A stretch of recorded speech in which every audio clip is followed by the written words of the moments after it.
Alright, guys, gonna wrap this up. There's always gonna be the macabre on this channel. But in terms of, I figured I'd end the Shocktober on a good note here. Some book collections. I've actually got these over the last couple of years that you may not have seen. Two of them are from this Pushkin Press. What I like about I like the covers here. I like the size of it, right? I hate to say this, the print is rather large. We all think that, who cares about that? My brother James has an issue with that, with his eyesight. Right? At some point, too, that will be an issue for us all if we get to that point. These collections are really pretty simple. No intros. I always like when they have to add an introduction. I really never thought of it. Why the hell is there an intro half the time? Most of the time it doesn't. At the best, I'm thinking of like the Robert Black intro to the one of these Lovecraft collections. But for the most part, what does it really add? Particularly if it's someone was, at least Robert Black was from knew Lovecraft. Most of the intros today, especially the versions of stuff that come out now, is to add in the good boy, girl points and why the author. You're looking at their work, but they're evil, white male, patriarchal, that kind of stuff. So getting rid of that is nice. Okay? I guess also it saves money. In particular, I like this one here because sometimes with Bierce, his stories, particular, I don't really know what year they were published, and this one gives you the whole thing, pretty much everything in the 19th century.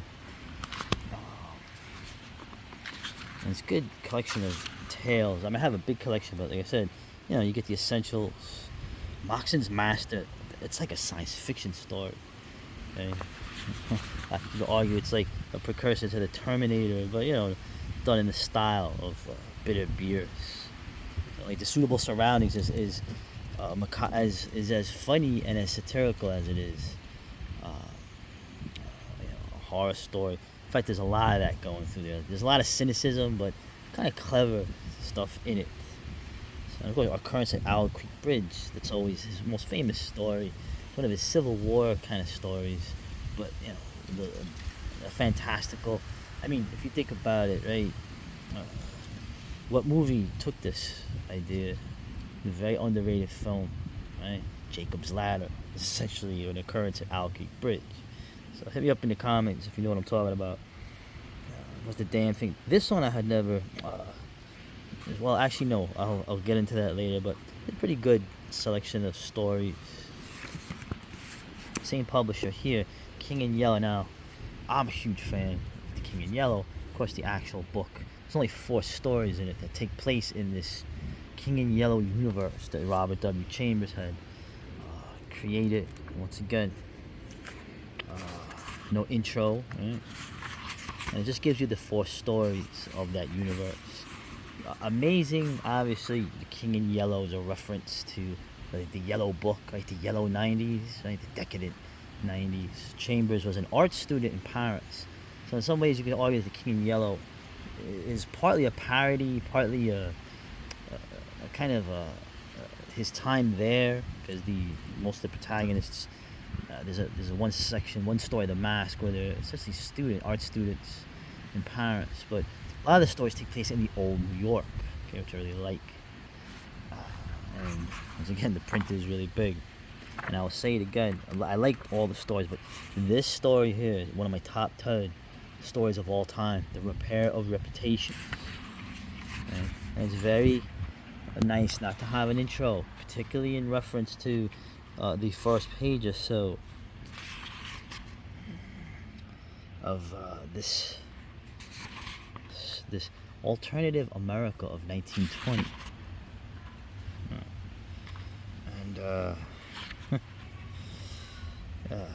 And totally unedited. Okay. And always interesting, this story too. It's the surrealness of it. The unreliable narrator, the what is called a dystopia. I think it's pretty clear Chambers was throwing this idea out as a possible future for the United States, right? Uh, the idea of radicalism, of like secret societies, a literal madmen here that want to take over, you know, and the suicide chambers, right? Kind of a surreal little aspect, which are now they actually exist, don't they? Right? I think in Holland, and it's also interesting, like I said, the idea of that these take place in New York. Of course, Chambers was from Brooklyn. Okay, not the same Brooklyn as me, but the older Brooklyn. And yeah, just a great collection. Just getting the four stories in it. So it's always funny. The King in Yellow. I always think the King in Yellow is like what it is. The yellow book. The page is turning yellow. Decadence. The rotting of things. Okay, very much. You could argue that Chambers sort of takes that. He wasn't a decadent, but he took that style. I think Mackin wasn't really a decadent, but he took that style and probably did some of the best work in that field. So, and this one here, this was one I got relatively recently before the other two, Classic Hardtales. Now there's a million of these. Okay, in the Annex, Barnes and Noble, Books a Million. You have millions of these collections. All these stories, they're public domain at this point, okay? Because they're more than a century old, and of course, always the best books were before the war. Just like most of the best anything before the war, right? Always the war. You see here, you got the 1800s, you got the before the World War. Most of these stories, a couple after, of course, Lovecraft. So, and stories that I'd never. This one was pretty good. These are some of these stories that writers I have never heard of, like Saki. Where is it? Saki. Who is Saki? I never heard of Saki. Is this some Japanese writer of weird tales or something like that? No, it's a pseudonym for a British chap that died, just like Hodgson in the World War. So, and I read his two stories. Tell you, man, 4 pages. To get a story done in 4 pages really does well. And Saki was interesting. His stories, they were kind of more like what you would call the cruel tale, right? The French stories were like, not so much supernatural, but just kind of like very like oof, wow. Of course, the Turn of the Screws in there. They're probably one of the top 10 horror novels ever written. I say that honestly, And I like of course, the Nathaniel Hawthorne's Young Goodman Brown's always good. But some of the other ones here, I still yet to read. The horror that I've read. So this is all in progress. Obviously, I've put stuff next to the stuff I haven't read. So they even have Henri de Balzac, did a story, the Succubus. Right? Of course, the old romantic writers, all these French writers, the German writers, everyone did a macabre story, or more than a macabre story. And one story that I read, read so far, Algernon Blackman, The Man Who Found Out. What a great story, 1912. Okay? A very recommended story about a scientist discovering the secret. He finally discovers on these tablets in the desert what the secret of all existence is. And of course, when he finds out, and his friend sees him 2 years later, the man is broken. Okay, it's just 2 years before things are gonna pop off there in Europe, and luckily hypnotism is there to help his friend, who decides to also read the translations of what the meaning of life is, which is really bad for your sanity. Really like that story. I can see with Lovecraft. I was a big fan of Blackwood, Algernon Blackwood, and yeah, it's a good collection, man. You can't get enough of these. So of course the print's kind of a little smaller.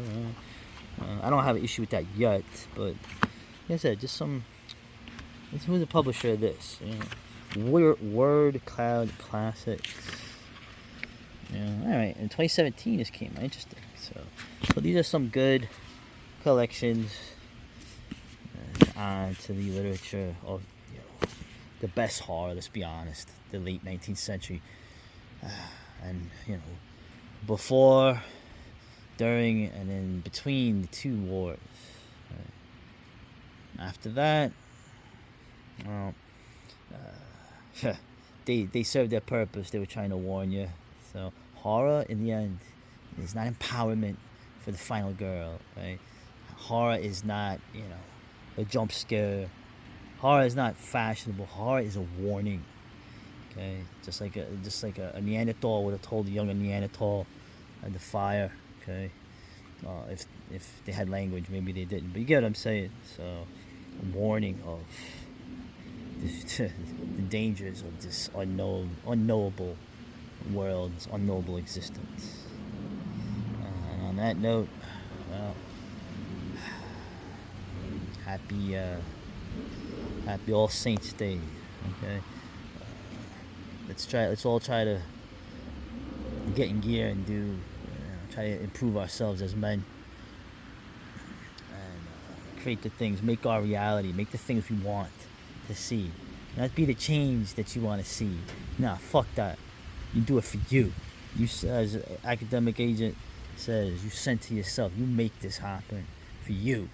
Okay, and you'll by doing that you'll hook up with others, almost like inexplicably.